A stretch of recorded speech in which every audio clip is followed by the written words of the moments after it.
3월 3일 수요 기도회를 거룩하신 하나님께 드리겠습니다.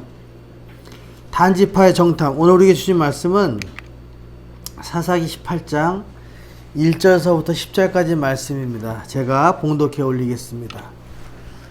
그때 이스라엘의 왕이 없었고 단지파는 그때에 거주할 기업의 땅을 구하는 중이었으니 이는 그들이 이스라엘 지파 중에서 그때까지 기업을 분배받지 못하였습니다. 단자손이 소라와 에스다올에서부터 그들의 가족 가운데 용맹스러운 5사람을 보내어 땅을 정탐하고 살피게 하며 그들에게 이르되 너희는 가서 땅을 살펴보라 하매 그들이 에브라임 산지에 가서 미가의 집에 이르러 거기에 유숙하니라.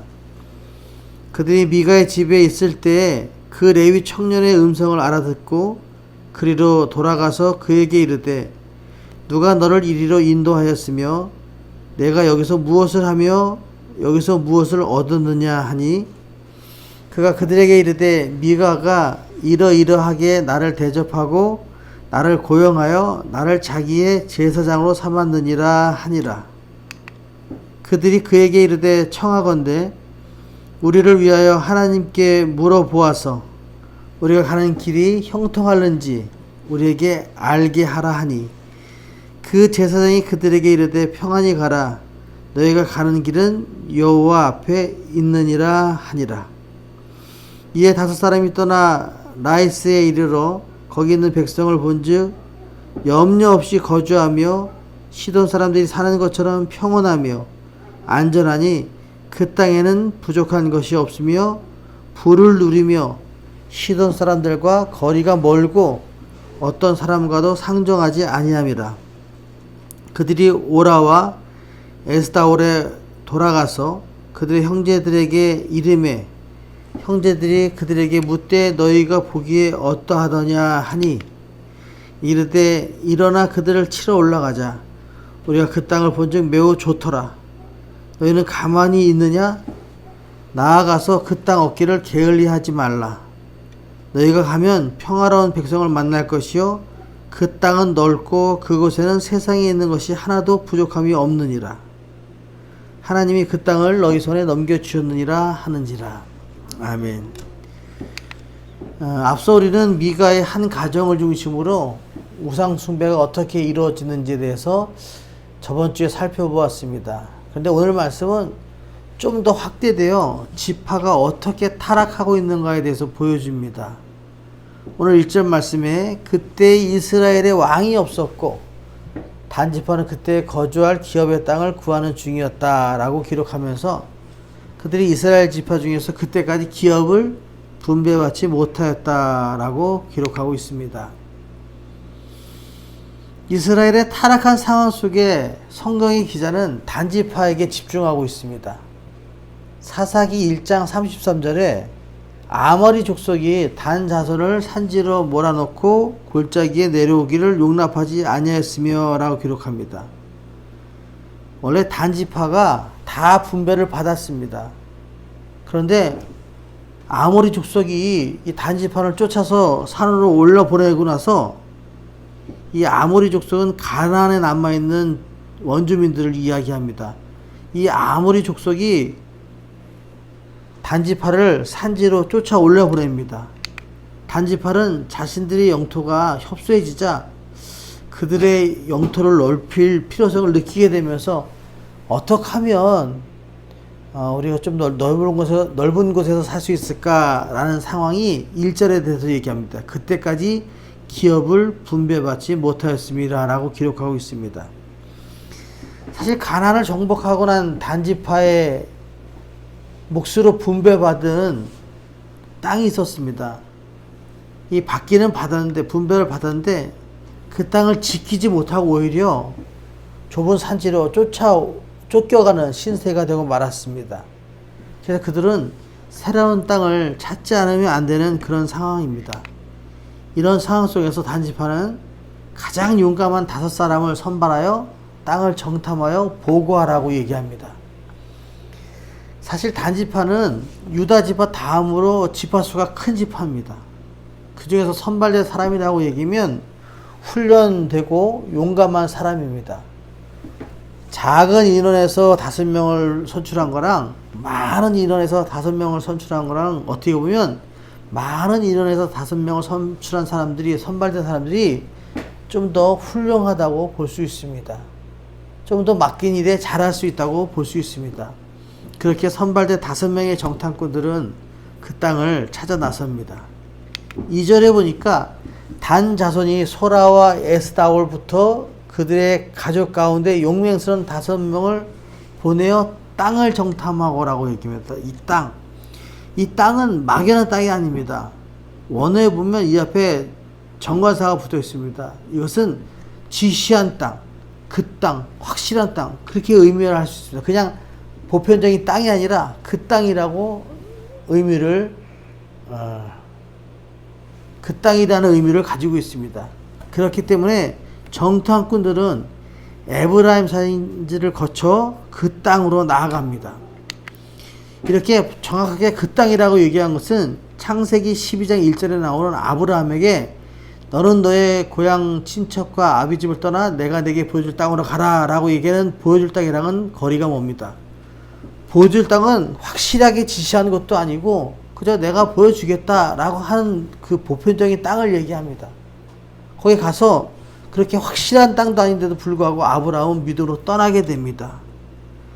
아브라함은 명령을 받아 전혀 알 수 없는 곳을 향해 나아갔지만 단지파는 그들이 전략을 세우고 계획을 가지고 어느 땅이 제일 좋은가 우리 그 땅을 정탐하자라고 딱 정해놓고 그 땅을 정탐하는 모습을 보게 됩니다. 그들은 하나님의 명령에 순종하여 정탐하는 것이 아니라 그들이 보기에 좋아 보이는 그 땅을 살피도록 보냄을 받았습니다. 여호수아와 갈렙처럼 여호와를 의지하면서 정탐하지도 못했습니다. 여러분 만약에 여러분의 삶 속에서 새로운 일이나 새로운 땅으로 나아갈 때 나의 통찰력과 계획을 믿고 의지하고 나아가십니까? 아니면 하나님만 의지하고 하나님께 모든 것을 맡기고 나아가십니까? 아브라함, 여호수아, 갈렙, 단지파 우리들은 모두 다 결정할 때 어떻게 결정할지를 잘 살펴봐야 됩니다. 아브라함은 하나님께서 지시할 땅, 그 땅이라고 얘기 안 하고 그냥 지시할 땅으로 갔습니다. 믿음을 가지고 나아갔습니다. 여호수아과 갈렙도 하나님께 의지하면서 나아갔습니다. 그런데 단지파는 하나님의 뜻과 상관없이 자기들의 보기에 좋은 모습으로 결정하고 그것을 정탐하러 나갔습니다.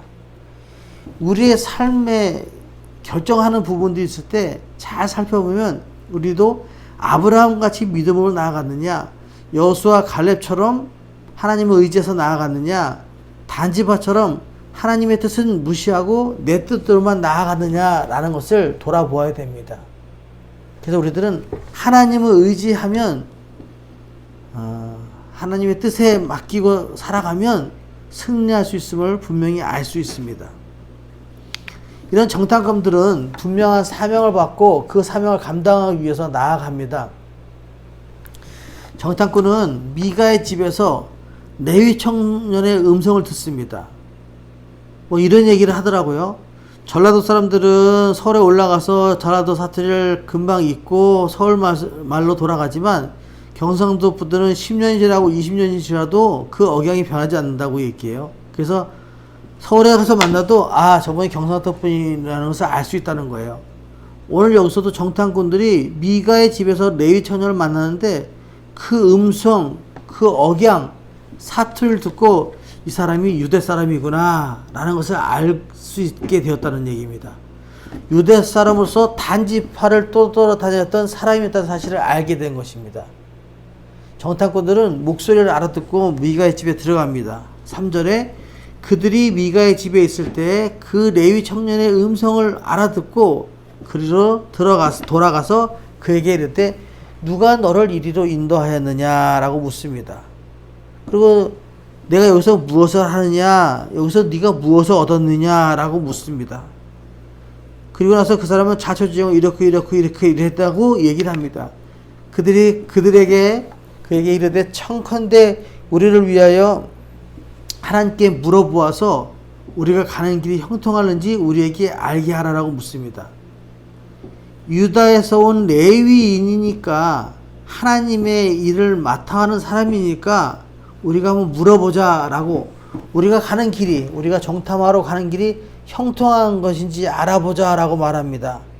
이 레위 사람은 또 그냥 그들이 듣기 좋은 말로 그 제사장이 그들에게 이르되 평안히 가라, 너희가 가는 길은 여호와 앞에 있느니라 라고 얘기합니다.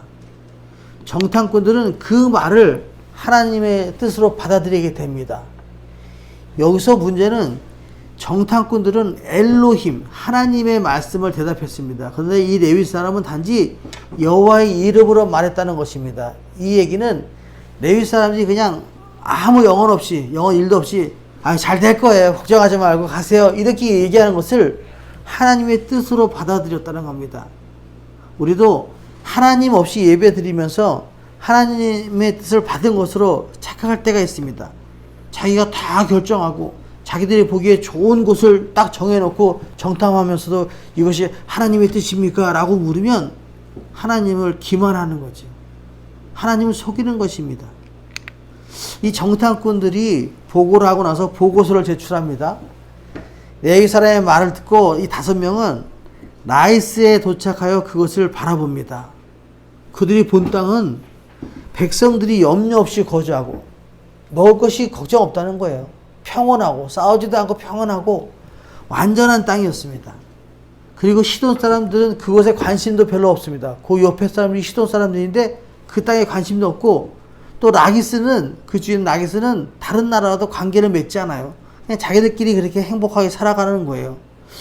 이걸 보고 정탐꾼들은 마치, 야, 이거 빨리 우리가 가서 쉽게 빼앗을 수 있겠구나 라고 얘기하면서 오자마자 뭐라고 얘기하냐면 9절에 이렇게 얘기합니다. 한번 읽어볼게요. 9절 시작.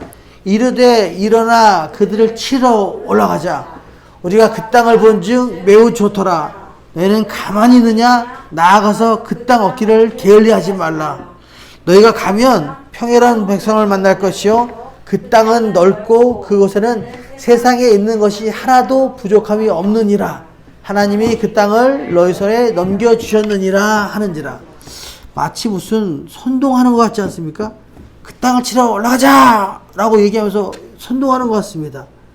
하나님의 뜻이 아닌데 자기들이 결정해놓고 나서 그들을 치러 올라가자고 얘기합니다.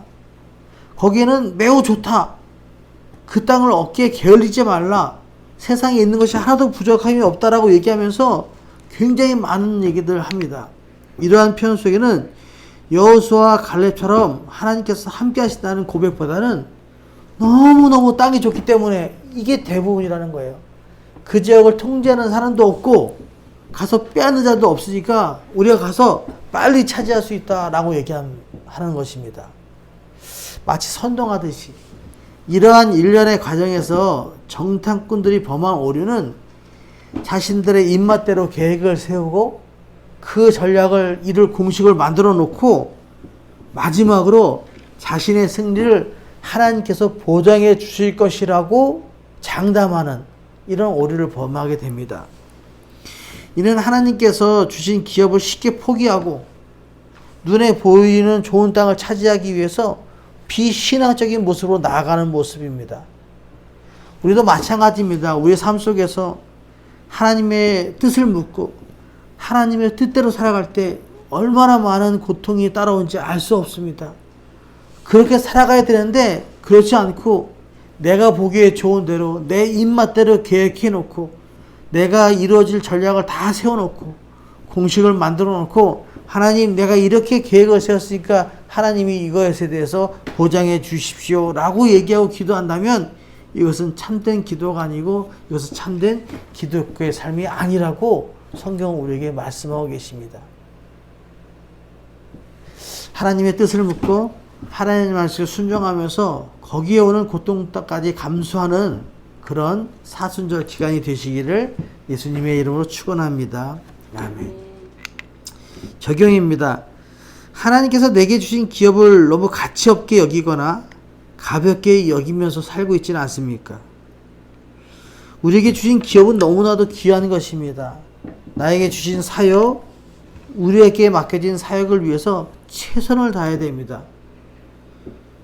교회가 크고 또 모이는 인원이 많다 그래서 그것은 큰 사역이고, 교회가 작고 모이는 인원이 작다 해서 그것은 작은 사역이 아닙니다.